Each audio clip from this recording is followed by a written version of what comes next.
Hello everyone, today we will talk about how to fix or how to solve the problem of block the account on the application of Slack.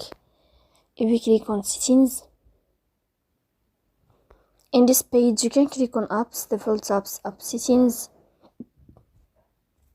and above you can search about the application of Slack and you will enter.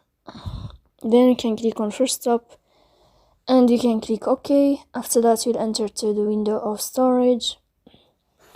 Then you can click on clear cache. Don't click clear data because that can cause the errors or can delete your account. In the end, you can turn off your phone and you can wait a moment to turn on your phone again to fix that problem. So please don't forget to support us by like and subscribe. See you next time in another video, and thank you for your attention.